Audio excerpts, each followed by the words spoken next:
She mistook a millionaire CEO for the delivery guy at her door. But that mistake changed everything. Hello everyone. Before we begin today's story, I have a small favor to ask. Please hit subscribe and turn on the notification bell so you never miss our channel's new videos. It is quick, free, and the best way to support us in bringing you more dramatic stories. Your support means the world to us. Where are you watching from? Drop your city or country in the comments below. Thank you very much. Now, let us return to our main character. The rain tapped softly against the cracked window of a small apartment building on the edge of Brooklyn. The hallway outside smelled faintly of old paint and damp cardboard, the kind of place where neighbors passed each other with tired smiles and groceries balanced in one hand. Inside apartment number 3B, Emma Brooks was kneeling on the worn linoleum floor, sketchbook open beside her, a half-finished charcoal drawing spread across the page. Her pencil strokes were bold, full of hunger, full of longing. But her stomach growled louder than her ambition. She sighed, glancing at the clock. 8 o'clock in the evening, and she still had not eaten. The grocery delivery she ordered on discount was late. She pulled the cardigan tighter around her shoulders, the second-hand sweater thin and frayed at the cuffs. Her sneakers sat by the door, their soles worn, their laces mismatched. She whispered to herself, "Come on, Emma.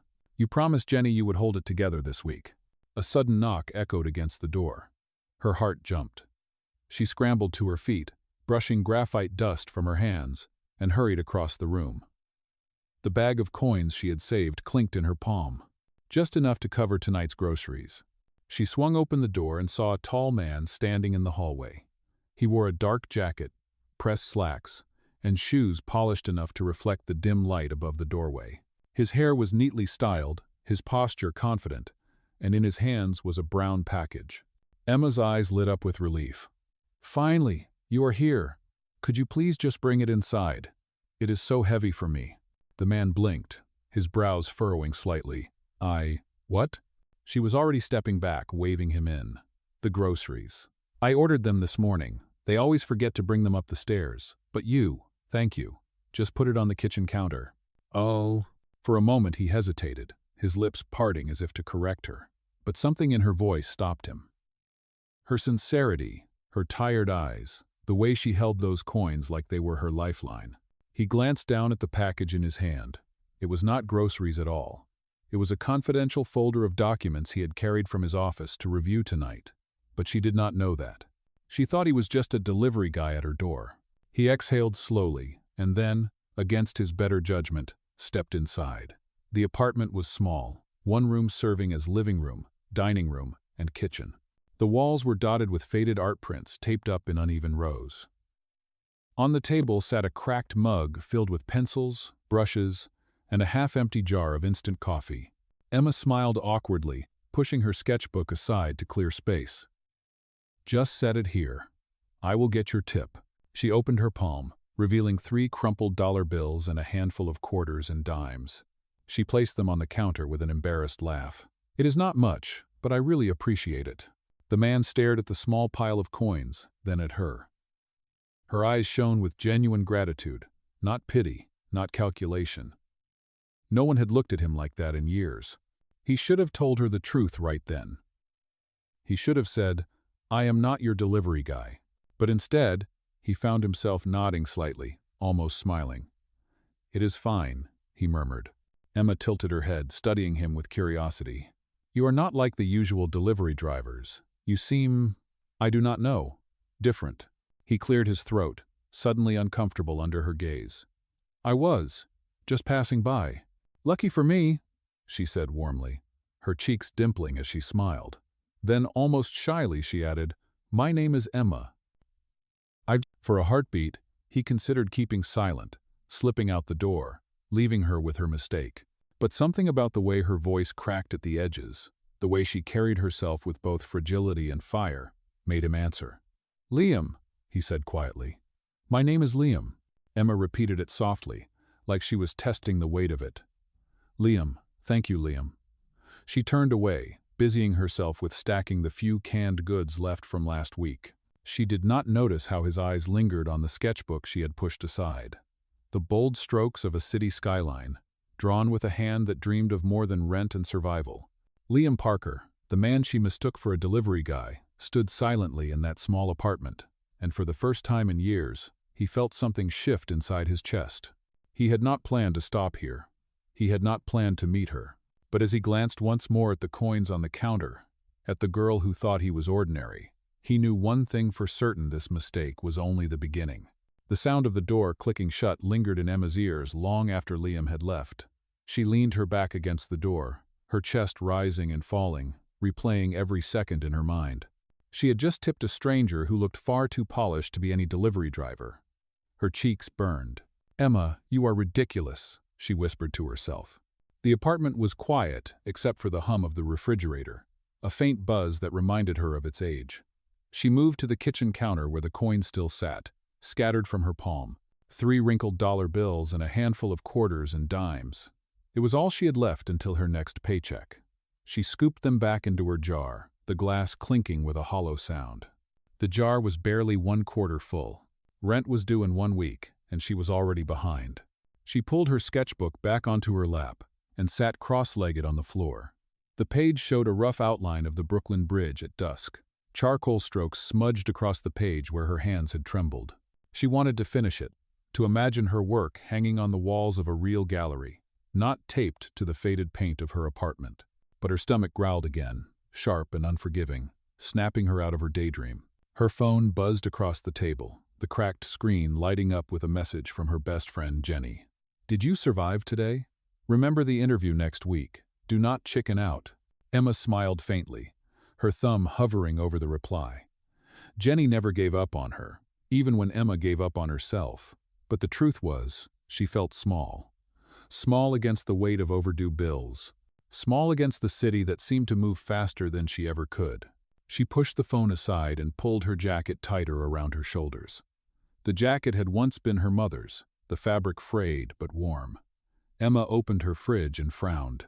Half a carton of milk, a jar of mustard, and an apple that had gone soft at the edges. She closed it with a sigh and leaned her forehead against the cool metal. "I will figure it out tomorrow," she murmured. Outside, the neon sign of the laundromat across the street flickered on and off, bathing the room in a pale red glow. Emma moved to the window and watched as people hurried along the sidewalk below. Some carried takeout bags, others held umbrellas against the drizzle. She felt a pang of envy. For them, a warm dinner was just a swipe of a card away. For her, it was a calculation of coins, a decision between food and sketch supplies. She thought of Liam for a fleeting moment, the stranger who had stepped into her apartment. He had seemed out of place, too refined, too careful in the way he moved. But he had not laughed at her, had not corrected her harshly. He had simply let her believe what she needed to believe in that moment. Maybe he had pitied her. Maybe he had just been kind. Either way, it had been the first warm interaction she had felt in days. Emma shook her head quickly, as if to push the thought away. She could not afford to linger on strangers who walked in and out of her life. What she needed was stability, not mystery. She moved back to her sketchbook, flipping through the pages. Charcoal portraits, cityscapes, messy doodles of people in coffee shops filled every page. Each drawing was a piece of her, fragments of a dream she had almost given up on. Her gaze lingered on one drawing in particular, a sketch of a small studio with wide windows. She had drawn it on a napkin once during a long shift at the diner, then copied it into her book later. Her dream was simple: to have a place of her own, where people could come and see her art, where she could finally feel like she belonged. A knock on the radiator jolted her from her thoughts. The landlord downstairs often banged the pipes when he was irritated. It was his silent reminder that rent was coming due. Emma closed her eyes, the pressure settling heavy on her shoulders. I know, she whispered. "I am trying." The night deepened, the city outside humming with the distant sound of traffic and sirens. Emma curled on the couch, with her sketchbook pressed to her chest. The coins rattled faintly in their jar as the radiator clanged again. She hugged her knees tighter, whispering to herself, "Just keep going. One more week. One more paycheck." And yet, beneath the weariness, a tiny flame refused to go out. The same flame that had carried her through long nights at the diner, that had guided her pencil when the world felt too heavy. A stubborn, fragile hope that one day she would walk into a gallery and see her own name printed on the wall. She closed her eyes, holding on to that vision. Across town, in a penthouse overlooking the glittering skyline, Liam Parker sat with the brown folder she had mistaken for groceries resting on his desk. His mind was not on the contracts inside. It was on the girl with the frayed jacket, the coins on the counter, and the sketchbook she had pushed aside. Emma Brooks thought she was invisible in a city of millions. She had no idea that her mistaken kindness had just lit a spark in someone who had the power to change her life forever.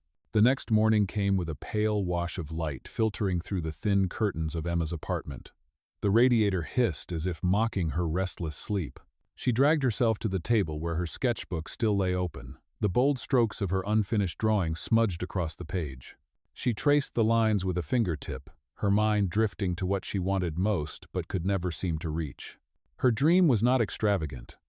It was not diamonds or penthouses, or the kind of luxuries she served daily at the diner where she worked.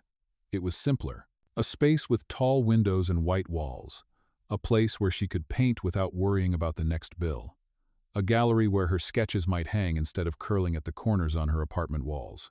She whispered softly, "One day." The sketchbook had always been her companion. The pages carried years of doodles, portraits of strangers on subways, city skylines fading into night, and a drawing of a little park she loved. It was the park near the East River where she often went with her pencils, sitting on the old wooden bench that overlooked the water.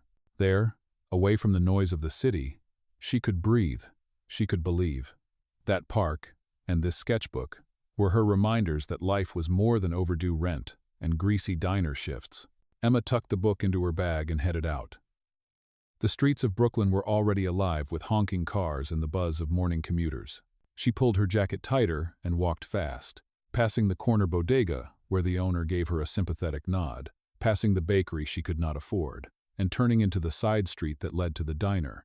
Inside, the smell of frying bacon and burnt coffee filled the air. The bell above the door jingled as she stepped in. Her coworker Marcy waved from behind the counter. "Morning, Em. You look like you barely slept." Emma forced a smile. "Because I barely did." She tied on her apron, the strings fraying at the ends.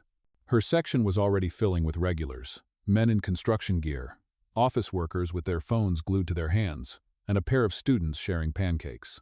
She grabbed her notepad and dove in. The hours dragged, each order scribbled down, each plate carried with aching arms. Still, she forced cheer into her voice, grateful for every tip that clinked into her pocket. It was not enough, but it was something. Between refills of coffee, her mind wandered back to last night, to Liam, to the strange calm in his eyes as he had stood in her tiny kitchen. She shook her head quickly, scolding herself. He was just a stranger she would never see again. At the end of her shift, she tucked the few tips she had made into her jar at home and pulled out her sketchbook again. She flipped to a fresh page and drew the park bench, shading the curve of the wood, sketching the faint ripples of the river. Her pencil stopped when she noticed a small detail she had scribbled months ago, a little quote scrawled in the corner. "Do not give up before the miracle." Emma stared at it for a long moment. She whispered, "You still believe in miracles, Emma? Really?" Her throat tightened, but she refused to cry. She picked up the pencil again. What she did not know was that across town, Liam sat in his office at the top of Parker Tower, the sketchbook image etched in his mind. He had seen the way she touched those pages, as if they were treasures. He could not stop thinking about her words, about the coins on her counter. She had no idea who he was, no clue about his wealth, and yet her eyes had been full of dreams, not greed. For Emma, the sketchbook was a seed of hope. For Liam, it had become a spark he could not ignore. And though neither of them knew it yet, that little book of drawings would be the thread pulling their two worlds closer, weaving them toward a future neither could predict. 2 days later, the city was buzzing with its usual rhythm when Emma ducked into her favorite coffee shop on the corner of Delancey. The bell above the door jingled, the scent of espresso wrapping around her like a soft blanket. She had just finished another long shift at the diner, her feet aching, her apron smelling faintly of grease no matter how often she washed it. This place was her small escape, a chipped mug of cheap coffee, her sketchbook, and a quiet corner seat by the window. She slid into the booth, exhaling slowly. Her sketchbook opened to a half-drawn portrait of a woman she had seen on the subway. The strokes were quick, capturing the curve of her jaw, the tired set of her eyes. Emma adjusted her pencil, ready to lose herself in the drawing, when a shadow fell across the table. "Mind if I sit?" She looked up. It was Liam. Her heart skipped. The stranger she had mistaken for a delivery man now stood in front of her, dressed down in a dark sweater and jeans, holding a steaming cup of black coffee. He looked far less polished than the night she had first met him, but his presence was just as striking. For a moment, Emma just stared, her pencil frozen mid-air. Then she nodded, gesturing to the seat across from her. "Sure, did not expect to see you again." He slid into the booth, a faint smile playing at his lips. "Neither did I, but maybe I was curious." She blinked, unsure what he meant, but something in his tone disarmed her. She closed her sketchbook quickly, embarrassed for him to see her unfinished work. Liam noticed, but he did not push. Instead, he asked, "So, Emma, what do you do when you are not mistaking strangers for delivery guys?" The question made her laugh, tension easing from her shoulders. "I work at a diner.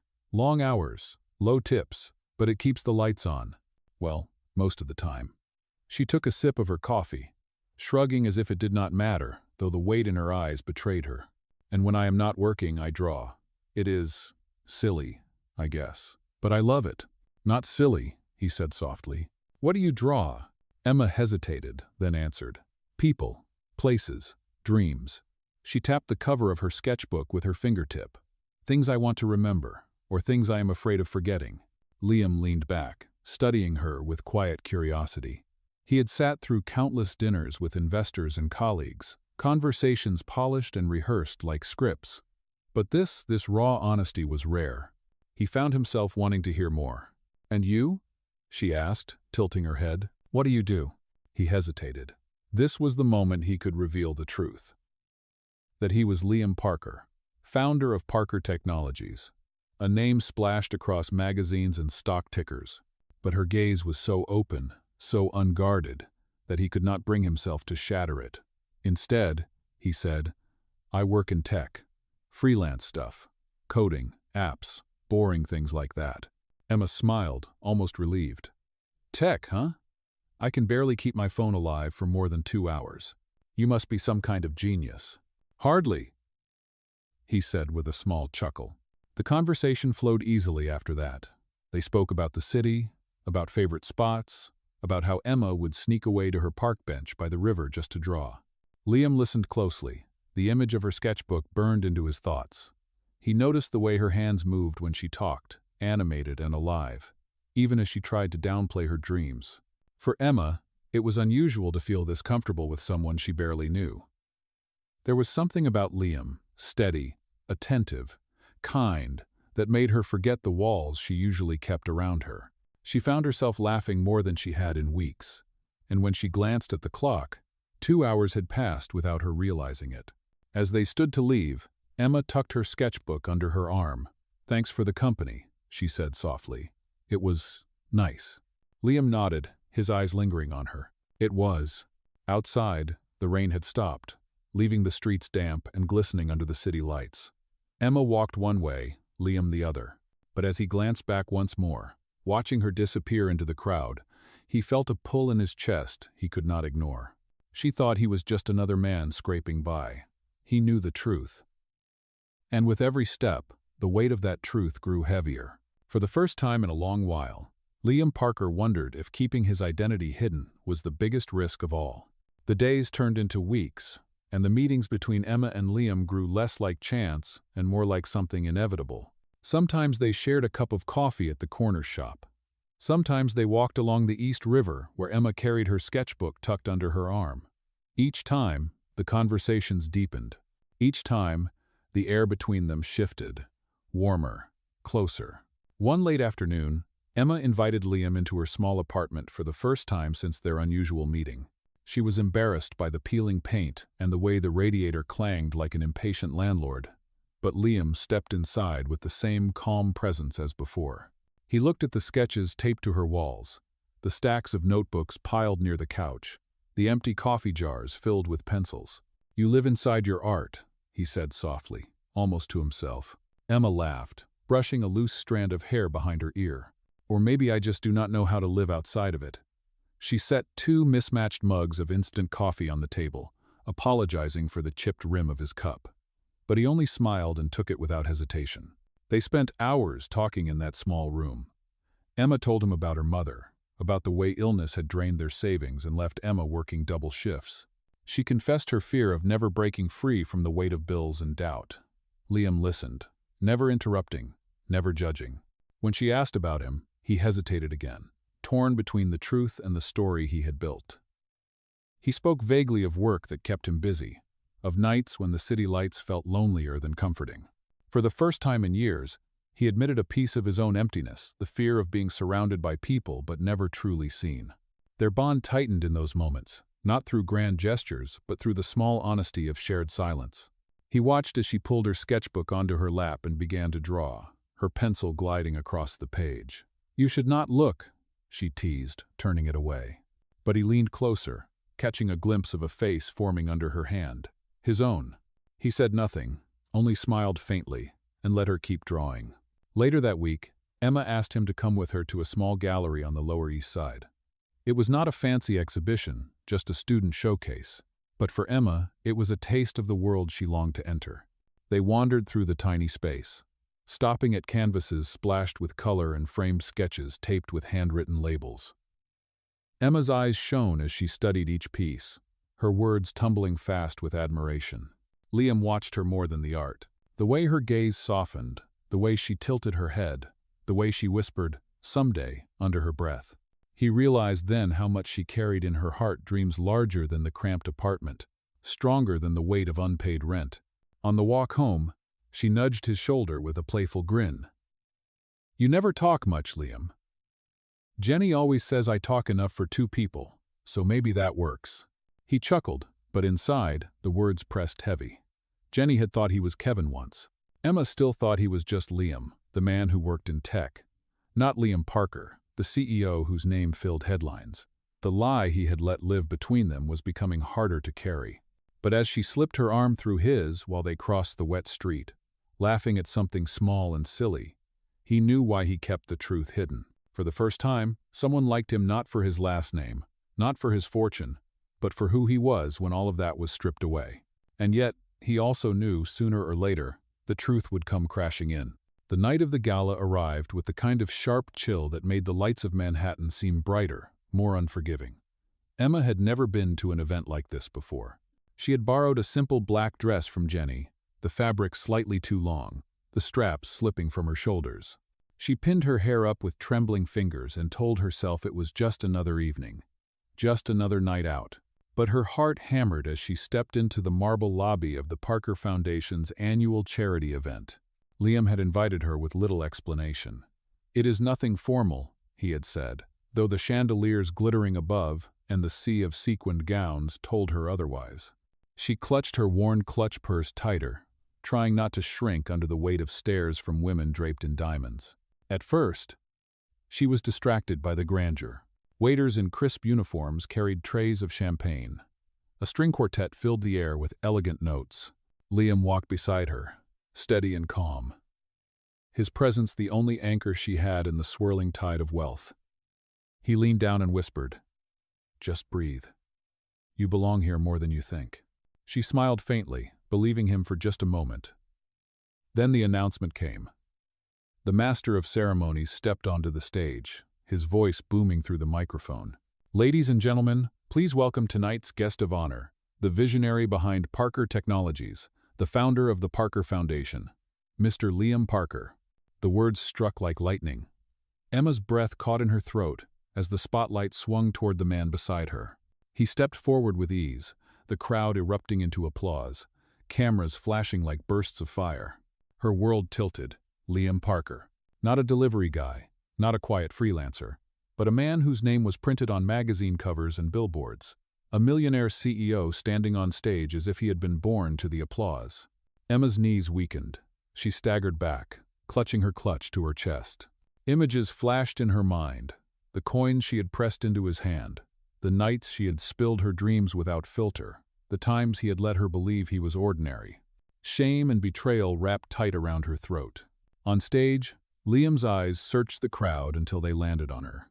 He saw the shock in her face, the hurt, and for the first time in years his confidence faltered. The speech he had prepared blurred in his mind. He forced himself to speak, but his thoughts were consumed by Emma's retreating figure. She slipped through the ballroom doors, the applause chasing her like an echo of deceit. In the empty corridor, her breath came in ragged gasps. "How could you?" she whispered to herself. The man she thought she knew, the man who had listened to her secrets, had been lying all along. Behind her, the sound of polished shoes struck the marble floor. "Emma," Liam's voice called softly, urgent. She turned, tears brimming. Do not say my name like you care. You could have told me. You let me believe you were like me. Do you have any idea how humiliating this is?" His face was pale, stripped of the charm he wore so easily in public. "I wanted you to see me, not my name. With you I felt real." Her eyes burned with anger. Real? Everything was a lie. She shook her head, stepping back. "I cannot do this. Not with you." The weight of her words settled heavy between them. For the first time in his life, Liam Parker, a man applauded by hundreds, stood powerless in front of the only person whose opinion mattered.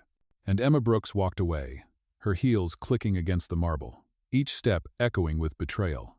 Emma hurried into the night, the cold air biting her skin more sharply than the sting of betrayal in her chest.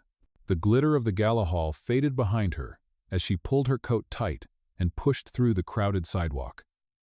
She felt exposed, foolish, as if every stranger could see the humiliation burning on her face. In her mind, the scenes replayed mercilessly. Liam's calm smile when she handed him coins.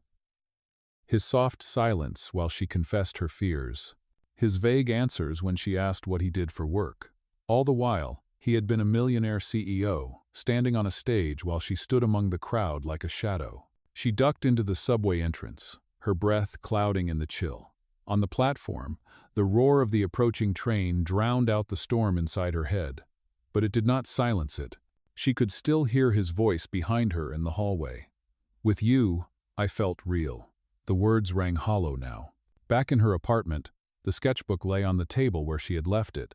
She flipped it open, the pages filled with dreams she had shared freely, believing she had found someone who understood. But now those pages felt tainted.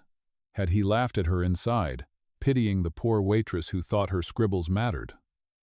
She pressed her forehead to the paper, tears staining the charcoal lines. The next morning brought no comfort. At the diner, her co-workers whispered about the news coverage. The gala had been all over television.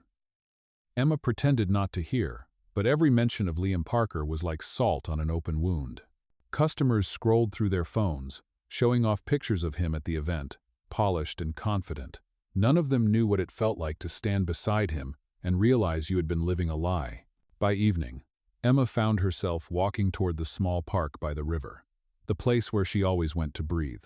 The bench was cold beneath her, the water dark and restless. She hugged her knees, whispering to the wind. I was nothing more than a mistake to him. A distraction. But deep down, she feared something worse, that she had been nothing at all. Across the city, Liam sat in his penthouse surrounded by glass and silence. The applause of the gala meant nothing. The glow of the skyline stretched endlessly, but it only reminded him of how small and distant he felt. Emma's face haunted him, the betrayal in her eyes sharper than any business deal gone wrong. For the first time in years, he did not feel like a man in control. He felt like a man who had lost the only truth that mattered. A week passed, each day heavier than the one before. Emma threw herself into longer shifts at the diner, numbing herself with exhaustion. She avoided the news, avoided her phone, avoided the whispers that followed whenever customers mentioned Liam Parker's name. Yet no matter how hard she tried, she could not erase the memory of his eyes searching for her in that ballroom. One afternoon, as she left work with her sketchbook tucked under her arm, a flyer fluttered against her leg. It was bright with bold letters. Art Exhibition, The Art of Emma Brooks. She froze. Her name. Her heart raced as she picked it up, scanning the details. A gallery downtown. Opening night that very evening. Her first instinct was disbelief. Some kind of mistake. But curiosity pulled her forward. Hours later, Emma stood outside a small but elegant gallery, the windows glowing with warm light. She hesitated, gripping her sketchbook like a shield, before pushing the door open. Inside, the air was hushed, filled with the faint sound of a piano playing softly. Emma's breath caught. The walls were lined with her sketches, each one framed, each one lit with care. The cityscapes, the portraits, even the park bench she had drawn so many times they were all here, displayed as if they belonged. At the center of the room stood Liam.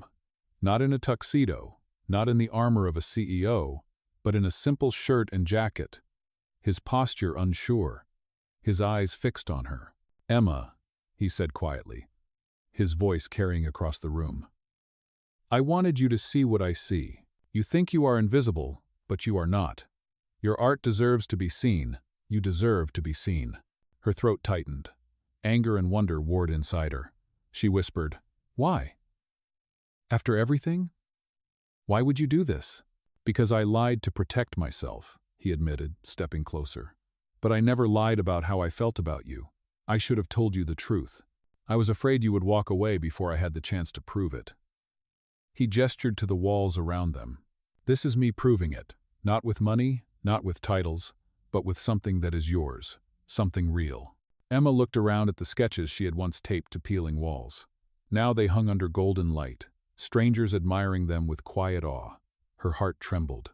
She had wanted honesty, not pity, not grand gestures. And yet, here he was, offering both apology and hope. She took a slow breath, the weight of choice pressing on her chest. For the first time since the gala, she let herself meet his eyes. They were not the eyes of Liam Parker, the CEO, but of the man who had once sat at her table, listening, quiet and kind. "Do not ever lie to me again," she said, her voice firm but soft. His shoulders sagged with relief, and he nodded. Never again. And for the first time, Emma allowed herself to believe him. The weeks after the exhibition felt like a new chapter unfolding. Emma's sketches, once hidden in the pages of her book, now lived on gallery walls. People she had never met paused to study them, to admire the details she had poured her heart into. For the first time, she felt her dream brushing against reality. And through it all, Liam kept his word: no secrets, no masks, only honesty. One quiet evening, he led her back to the gallery where her show had first opened. The lights were dim, the rooms empty except for the echo of their footsteps. Emma walked slowly between the frames, still marveling at how her drawings looked under the soft glow. At the center, she stopped in front of the sketch she had made of the Brooklyn Bridge, the one she had drawn on nights when she thought hope was slipping away. Behind her, Liam's voice was steady. "Do you remember the night we first met? You mistook me for a delivery guy. That mistake changed everything for me. It gave me something I had not felt in years, a reason to be seen as more than a name, more than a fortune." Emma turned, her heart tightening at the sincerity in his expression. "It changed everything for me, too. But Liam, I do not need a gallery or wealth to believe in us. I only need the truth." He nodded, reaching into his pocket. Slowly, he pulled out a small velvet box and opened it. Inside was a simple ring, elegant but not ostentatious, the kind that spoke of promise rather than possession. He dropped to one knee, his voice breaking slightly. "Emma Brooks, you were the best mistake I ever made. Will you marry me?" Tears welled in her eyes, as the room seemed to still around them. She remembered the coins she had once tipped him, the laughter over coffee, the betrayal in the ballroom, and the night he filled the gallery with her art. Every moment had led here. "Yes," she whispered, her voice trembling but certain. "Yes, Liam, I will." He slipped the ring onto her finger, and she fell into his arms. The gallery, once filled with strangers, now held only them, surrounded by the echoes of her dreams and the proof of his devotion. Their love had begun with a mistake, tested by lies and redeemed by truth. And as they stood together under the soft golden light, Emma realized that sometimes the greatest gifts come not from perfection, but from the courage to forgive and to choose love again. It was not just an ending. It was a beginning, the promise of a life built not on status, but on honesty, kindness, and the faith that one mistake had made them whole.